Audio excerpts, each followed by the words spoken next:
I once got quoted as saying that winning and losing is digital. It's like up or down, left, right, success, failure, black and white. It's as simple as that. You still get information from digital information. You still learn something from a win, and you learn even more from a loss. But if you come into Old Trafford, you either come to write your name in history, or you don't.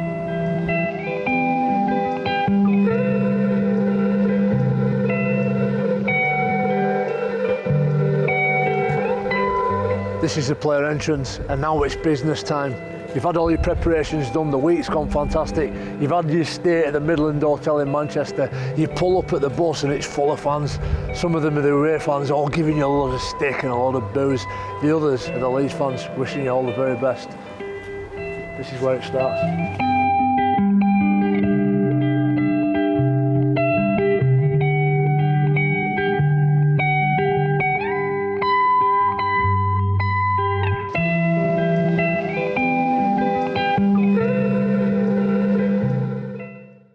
Welcome to the changing rooms at Old Trafford. Being a Leeds lad, I never thought I'd say that, but it's got so many fond memories, some of the best memories of my sporting life, if I'm honest. And we're in the old away changing rooms. It's actually a kit room now. I'm blown away. I've just been walking down the tunnel looking for it, and it just says kit room. How on earth do you change a changing room into a kit room? Well, this is it. But I always used to sit round here in this corner, and it's funny how in sport, whether you go to Warrington, Hull, Wigan, Headingley, you always seem to navigate to the same place every time. It was quite fascinating, and this is my home spot. Got loads of memories of photographs in this corner in particular with legends like Danny Bedarius. I've seen that quite recently, and Rob Burrow, Ryan Bailey, Jamie Peacock. All the forwards used to obviously congregate around this side. Lots of fun, lots of anxiety, lots of champagne sprayed around after, and lots of singing, which I was fortunate to lead most of the time as well and sing.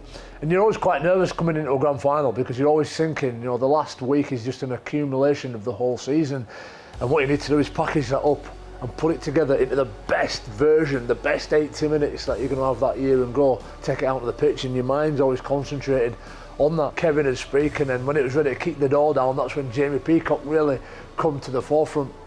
But there was one really weird story and memory that stands out to my left. The majority of the time, the memories are to my right here, with the lads having photographs with the trophy. But I remember once Ian Kirk was over in that corner, and he had these pair of boots, and I'm not kidding, the toes of his feet were coming out of the end of these boots, and he's got like some black insulation tape around one, and I think he had some red around others.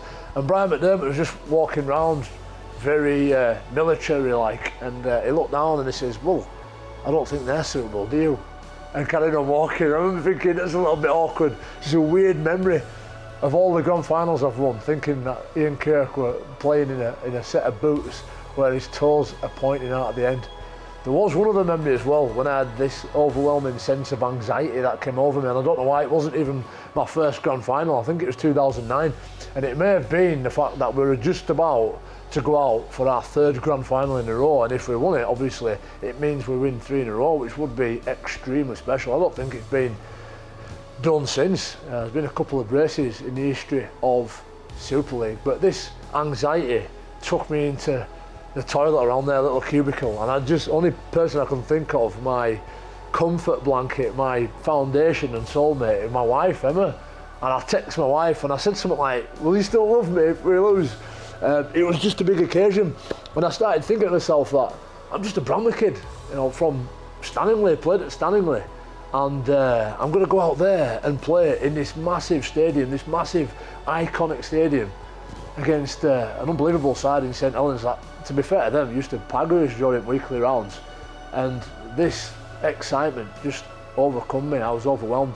One of the scariest moments, or weirdest moments, was I think I clashed heads with James Graham in a tackle, and the sensation of blood pouring down, it must have hit a vein, because the blood was like hot water. It was really weird. I remember it being really warm, but I'm thinking, it can't be blood, there's that much of it, and it covered my arm in heat, like really warm. It felt like flowing, gushing warm water, and it must have been hot because I was running around, and the temperature must have been through the roof as far as body temperatures go, and I'm obviously sweating. But the physio come running on, he just strapped it right up, and I don't know if James Graham thought that I was a weak link because he ran straight back at me, but I was ready to go. It's a grand final and it doesn't matter if you've got a bit of a cut.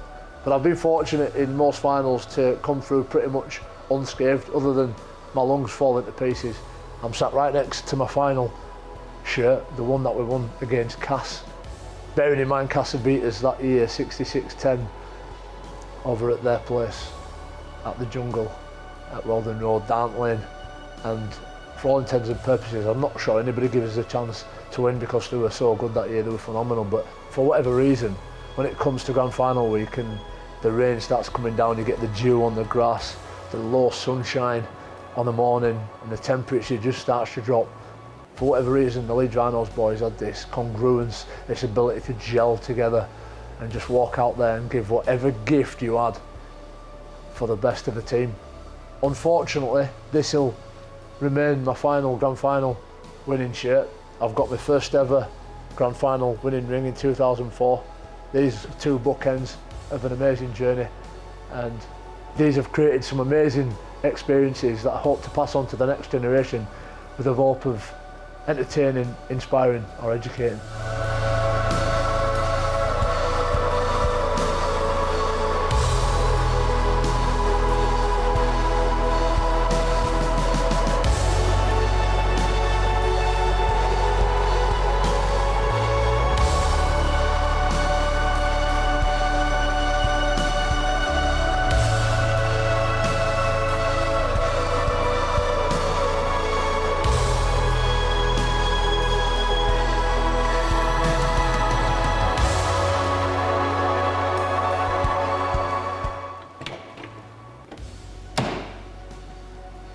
Wow, it's a completely different changing room to what I remember.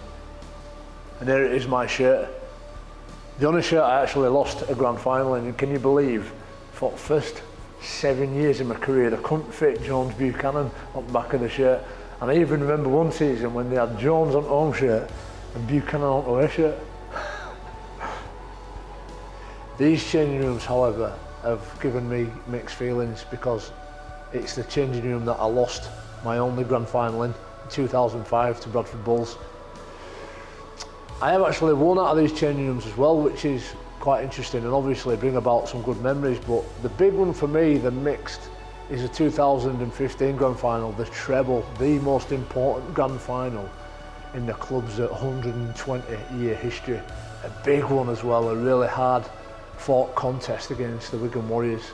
What was crazy is that I'd played in all 19 finals, Grand Finals, Challenge Cup, World Club Challenges, up to that 2015 Grand Final, and I missed out through injury. It was a tough time, but actually one of the most memorable times in my career, not least when I went up to lift the Challenge Cup with Kevin Sinfield in my suit.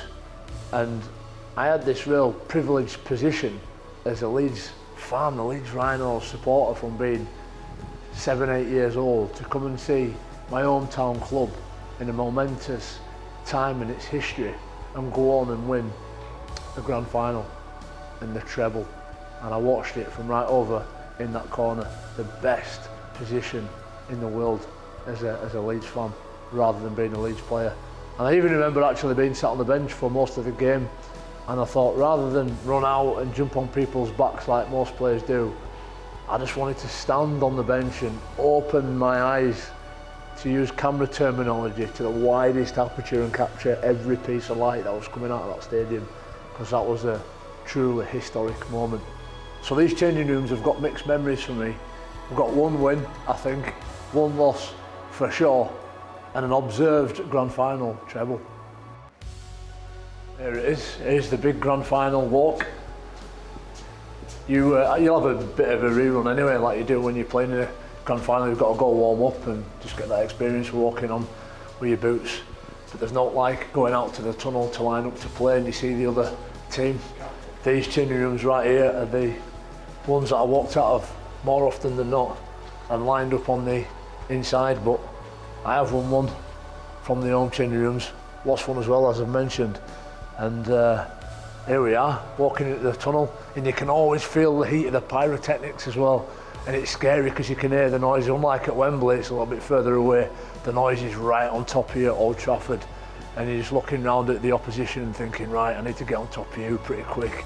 Let's get that ball kicked off because we need to make some contact and we need to get rid of those nerves. Wow.